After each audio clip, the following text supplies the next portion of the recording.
Persona 5. Kinda cool, right? You'll never see it coming. You see that my mind is the best for eyes. There's no getting around it. Whenever the opportunity has presented itself, I will always reference Persona 5 in my videos. They're playing Persona 5 Royale. When Persona 5 Royale came out, if I could pick a game of the year, I would obviously pick Persona 5 Royal. I mean, holy shit. I love this game. A little too much, actually. So much so that when I get my hands on a PS5, I'm booting it up again for another playthrough. And I can't wait until Persona 5 Strikers comes out this month too. And the funny thing is that I'm not the only one who feels this way, obviously. Back in 2017, Persona 5 made a huge boom on PS4, and until 2020 with Royal, I didn't care or understand any of the hype. Why is this game so captivating for people? Besides the god amazing soundtrack. Wake up, get up, get up there. Raise your voice, I can Oh, I wonder. Because as a pure gameplay experience, it is easily the easiest Persona in the series, and as a JRPG in general. It has its moments, but after a while, you get a nice rhythm of how to win battles and how long it takes you. As I heard from someone that has more experience from the series itself than I, that Persona 5 is like the best of a JRPG video game and a visual novel experience perfectly matched together as one. And I can't think of a more perfect way to describe this game. Because I think what connects people to this game so much is, while yes, it does have a great gameplay experience when trying to beat a dungeon in one in-game day, I think people really love this game because of the characters and the way you learn more about them. You visit them, help them with their problems, and learn who they really are, even if they're just some 3D model in a game. And I think this applies even more with the main characters of this game, the Phantom Thieves of Heart. And these are the characters people really feel a connection for, and I think it has something to do with where the characters in the game are in their life, and what kind of audience is playing this game. And what better time to post a video like this about a game that stole people's hearts than on Valentine's, February 18th? At this point, I would like to point out that I'm going to spoil some key plot points in Persona 5's story, so if you want to go into the game blind, which you should, stop watching this right now. Invest 80 to 100 hours of your time, and enjoy the amazing, stylistic playthrough. But if you don't care, or if you already played it, I hope this video helps with why so many people, including yourself, love this game. So, there are all different types of key characters you'll meet while playing through Persona 5. A politician advocating for the kids of the next generation, a former Yakuza member needing help to protect his son, or a hot nurse trying to help a kid with an unknown condition. Did I mention she was hot? In the game, learning more and getting closer with these characters comes with an incentive, since you obtain skills from these interactions in what's called a social link. But that incentive in turn gives you an incentive to learn more about these characters. And while the game does do a good job on making these characters feel real and deal with problems you could see happening in the real world, you will not connect to any of these characters the same way you do your party members in the game. The other characters you interact with outside your party members are not just completely nothing compared to your teammates. No, that's not what I mean. Think about it like this for a minute. When someone asks you who your favorite female or male character is in the series from the game, you'll be inclined to say something along the lines of Makoto or Futaba for females, or maybe even Ryuji or Yusuke for males, because you do everything in the game with these characters. Some may join you later than others, but for the most part, they're still with you during most of the game. You listen to them have banter with one another, they ask the player what to do next, and they all interact when having fun or facing off tough challenges together. When you beat a boss, you do that with your teammates. When you soak up the rewards, you're doing it with your teammates. And when key story beats play out, again, you're with your teammates. You're putting yourself in the shoes of the main character, so these things have more meaning to you as the player. I actually think there is one exception to this, but I'll get to that way later. And what really makes your teammates meaningful beyond that are the social links you have with them. In this game, the main characters are pulled together because they're seen as outliers in society, and more importantly, a society in Japan. I'm not going to go into minute detail about society in Japan, but know that it's a society that isn't bad or anything. It's not. But not conforming with the ways there weighs much more than it does in somewhere like the United States. We have someone who punched a teacher and everyone thinks he's a delinquent. It makes more sense in context. One who seems too beautiful, so rumors are made about her. One who is a bit too eccentric and free. One who seems too perfect in school and unapproachable because of it. One who is fixed in relationships simply to benefit their family's wealth and is seen as nothing more than a tool. And even one that is blamed for her own mother's death, so she steals herself away in a room where no one speaks to her and she just acts like a hermit. Our main character is also an outlier. He has a label of a criminal on his back for standing up for someone being sexually harassed by a man in power, and since he is indeed a man in power, our main character was taken to court promptly and is on probation for the rest of the game. A lot of people out there playing this game will feel a sort of connection to these characters because while maybe not everyone can relate to one of these problems, it's easy to feel the same way these characters feel, in the sense that you've been there before. You've felt like an outsider that doesn't belong. Maybe people don't associate themselves with you because you like gaming and anime too much, or even little things such as your style of fashion or something along these lines. And you probably also found people in life that felt like outcasts just like you, and that's how you got to know each other. Just like the main characters in this game. That's something a lot of people can relate with, and it makes you feel closer with these characters. What drives it home for me the most, though, are the conclusions to their social links. After you help them past their main problem and getting to know them through their social links more, they start wondering about what happens next. What happens when they're finished with school? What happens when being a phantom thief is over? What are they going to do with their lives next? Most of them are confused and troubled by what they want to do next in life when everything in this game is over. Should they just conform what people expect of them, or maybe something else? And if so, how? Through their social links, you try and help them discover what they want to do next in their lives, and wow. As someone who back in 2020 was just finishing up their third year in college and getting their associate's degree along with their certificate in sign language after changing their major for the third time and ready to change it again by the end of the year, still confused on what to do with the rest of their life, I gotta say, that really hit me. Deciding where to go in your life is never easy. And what's even harder is that you don't know what lies in store for you, and that's scary. And I think that resonates with a lot of people who are playing this game. Since Persona 5 is on the PS4, it easily got more attention than all the other Persona games, and that came with it a bigger audience. And the audience are probably high schoolers or college kids or young adults that don't know where they're going in life, and having these fictional characters go through the same thing will make people have and feel that connection. But luckily in the game, you're there to help them with that, and eventually they end up finding what they want to do in the future. And it's a very warm feeling, right? These people labeled as outsiders finally have some closure for themselves, and they look towards the future knowing that their life will change, and it's okay, and they're ready for it. You're ready for it. And though the future is a scary mystery, you'll take it on the best you can, and that's all you can do, and that's enough. You can do it. And while that would be a fantastic send-off to this video, I want to talk about one other aspect of this game. The other big reason people adore this game and are so attached to it, besides the music, of course. The story, and what Royal does to that story, and how the two other characters I haven't mentioned affect that story. So, let's get started.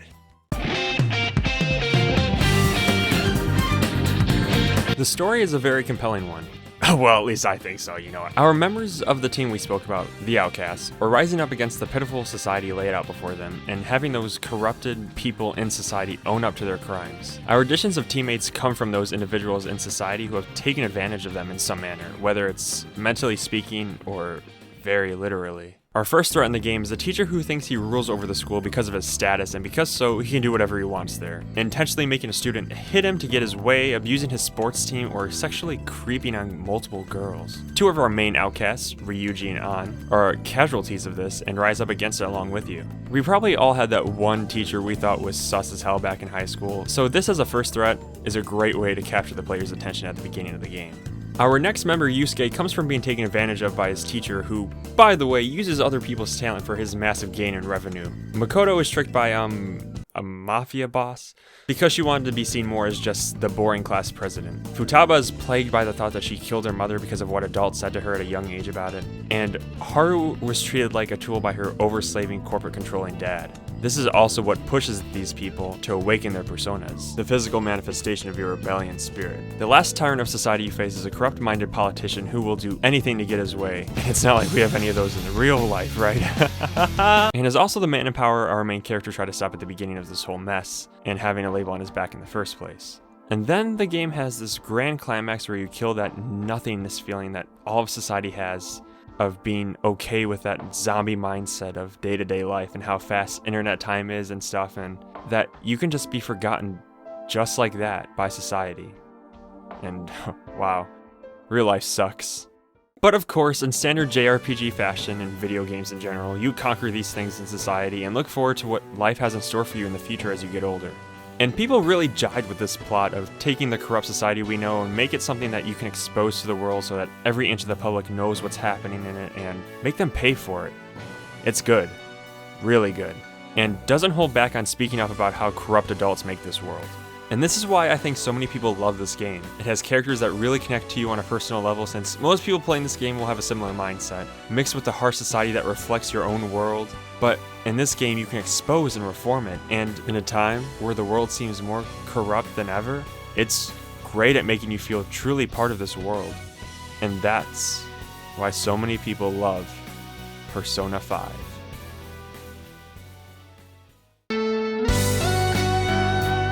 Okay, at this point I'm going to talk about Royal exclusive content, so if you haven't played it yet and don't want to be spoiled, leave now with these parting words of, don't forget that click that subscribe button to see more stuff you don't want to be spoiled about. But if you have played or seen Royal, or don't care, let's continue.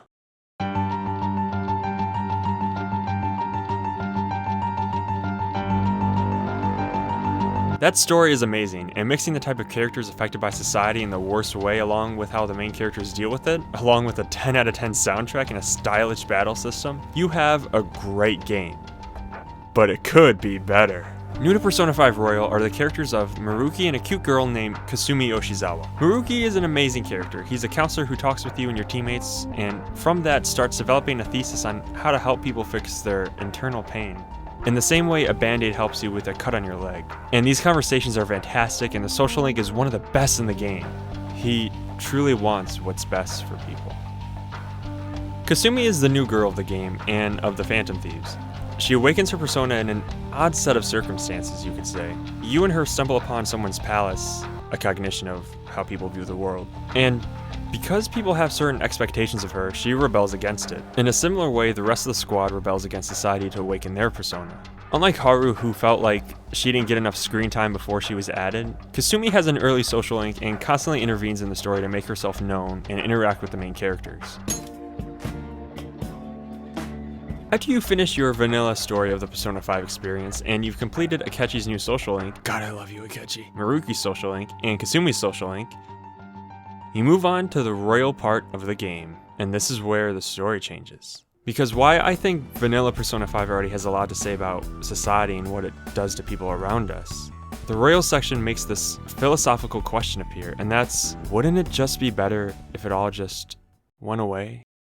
Hell yeah, it would! Apparently because of special circumstances, Maruki became a Persona user. And he even had a palace that represented him helping society that you didn't even know was his. But because of these circumstances, that thesis he did with your help is now within his reach.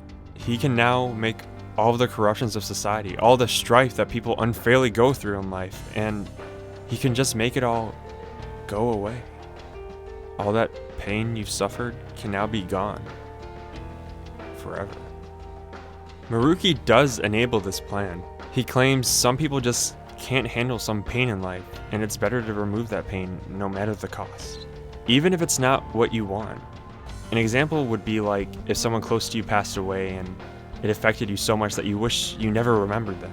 He would see to that you should see it like that if it makes the pain go away. If society is crushing you and you can't pay the bills because things didn't go your way in life, maybe it's better if the world made it more fair for you. All of these things would happen in Maruki's plan, and it works. And everyone doesn't even immediately realize it when it happens. But an example has been there from the start with Kasumi, or should I say, Sumire. Kasumi has been under false pretense the whole game. She had always talked about her sister who passed away, but what she didn't remember was that it was the death she blamed herself for, and her sister's name was Kasumi, not hers. And to help push through it, she saw Maruki for counseling.